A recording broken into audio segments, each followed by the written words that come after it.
although a lot of vultures getting, oh my goodness, a lot of zealots getting among the vulture mines and detonating themselves on the tanks. So those are really what zealots are. They are suicide bombers, and they've really just used those mines to Boxer's disadvantage, and now those Stork has taken out a lot of supply depots in the back of Boxer's base. Boxer just not using his vultures to clean off all those Dark Templars, and really needs to do that before he loses even more supply. And really, these DTs are going to town here. Boxer not microing well here, and you know, they're really taken down, I think, 5 or 6 supply depots already, and that's really too many for Boxer to lose at this point. He's not going to be able to recover his army as quickly, and Boxer just falling behind severely in this game now. He really hasn't pulled off any harass on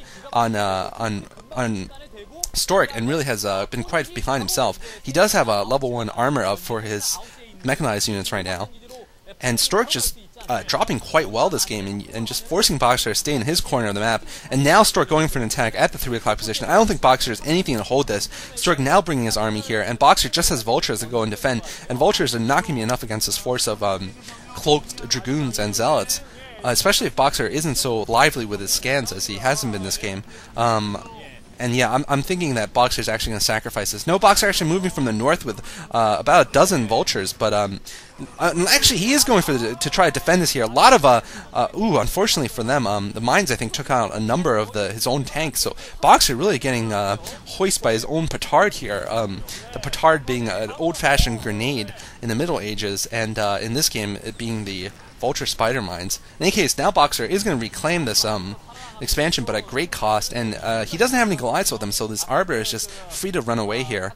And Boxer reclaiming it, but he is far economically behind now. Stork does have all 3 bases in the upper left corner, so he's taken all of the main at the 11 o'clock position, so he's at 7 bases total. The Boxer's 4, and it looks like Stork's getting the center of the map too. Stork is just outproducing Boxer and out-resourcing Boxer, and out-teching Boxer also. Boxer doesn't have anything above factory level tech. I did see a science facility in his base, but no science vessels out yet, and he really needs to get those EMPs off on those Arbiters, or else soon they'll be able to just stasis and recall their way to victory, and really just crush this mechanized contain that Boxer has, or this defense that Boxer has. Finally some more Goliaths up for Boxer, but it might be too late by now. Boxer's attacks just have been stymied by Stork at every given time, unfortunately for Boxer. And Stork might be going for a Arbiter recall here. Looks like he's moving an Arbiter south towards Boxer's base. Also drop a shuttle there also, and Stork now taking the inside position. And I believe... Oh no, I believe actually he was taking the 6 o'clock island. I'm sorry, he didn't take the inside expansion. He was taking the 6 o'clock island. And that's where he was putting all those photon cannons, which would make sense. And now Stork going for a recall. Stork, oh, there's a lot of mines though in this base, and Stork has seen that with his observer, so he knows that he can't recall in the midst of all these mines. But he can recall in this natural expansion if he chooses to do so. Will he do it? Yes, he will do a huge recall here, and he actually recalls another Arbiter, and the Arbiter might get another recall off. Storm going off on all those units, all those vultures there, and they're getting killed, and he might be able to snipe off this this command center here, and Boxer's in huge trouble now. His tanks are isolated in the front of his base, all of his vultures are dead, and the Arbiter is still alive inside his base, putting his stasis on those tanks, great stasis on those tanks. Now Boxer won't be able to reinforce with the units coming from his factory. Looks like though his remaining tanks are going to kill off the rest of his this attack here, but he did force Boxer to lift up, and he probably killed all the SCVs at the natural expansion. And honestly, Stork can much more afford to lose units than Boxer can. Wow, yeah, Stork can reach completely different players. Stork does not go for as much man-toss style rushes as Reach does, and Reach does not go for fast tech like Stork. They're just completely different players. Forget that I'm associating these two players. They're very different, and I shouldn't be doing that. But Boxer now, serious trouble. He's really just mining from his 3 o'clock expansion, and he's been harassed the entire game, so really his unit production is down quite a lot. He has no minerals left in his main. I'm not sure about his main's natural expansion. It's probably down to nothing also. And yeah, now a huge number of forces for Stork. I assume Stork is already maxed out, and Boxer is still just desperately trying to hold his corner of the map, but really he's just relegated to 1/4 of the map, and Stork has taken the other 3/4. He's free to expand at the 1 o'clock position now, and just free to build up enough armies just to throw and kill Boxer, throw armies in front of Boxer and just kill them.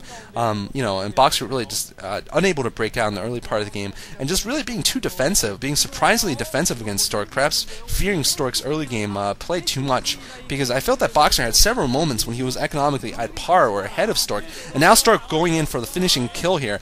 Boxer just doesn't have that many many units in his base. Boxer getting a defense matrix on that tank in the front, but I feel those Zealots are just going to wow, and a lot of Vulture Mines detonating Boxer's own tanks. I think Boxer's Vulture Mines this game have killed many more of his units than they've killed Stork's units. Just absolutely being really, and that's just an artifact of the fact that Stork has a lot of observers across the map, so he knows exactly where the mines are laid. He knows exactly where to run the Zealots to kill Boxer's troops with their own mines. So now Dragoons now going into Boxer's main here. They're about to kill off the factories. I don't know what Boxer can do here.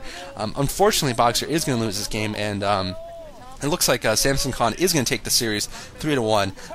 Yeah, I'm just waiting for Boxer GG. This is really unfortunate. Boxer is going to clean up this force within his base, but Stork just being an excellent player against Protoss in general. I have to say, Stork didn't make any mistakes this game, whereas Boxer just didn't expand enough and didn't attack early enough, and just really didn't really play his old style of harassment either, just letting Stork take the map without punishing him sufficiently. It looks like Boxer will be able to clean out his main base, but Stork just has the entire map right now, and he can just rebuild his entire army from what must be plentiful number of gateways.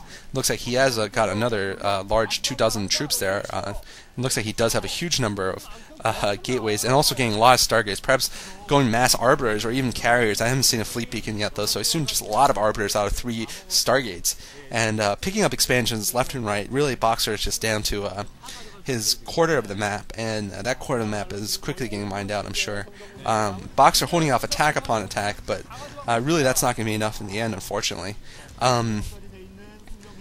Yeah, so if you guys want to see more of these commentaries, check out sc2gd.com. It's really a diverse group of people there, all across the world. International commentators. There's actually quite a few from Europe there too, so interesting accents going on there. In any case, Boxer now getting pushed back into his base. Stork will be able to just finish off what Boxer has remaining, and Boxer has GG'd.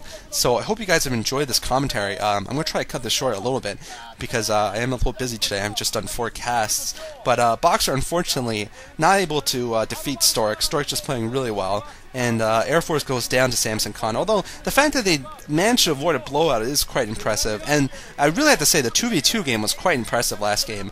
They really got very close to defeating a very good 2v2 team for Samson Khan, using this really sort of innovative strategy with their Protoss and Zerg combination.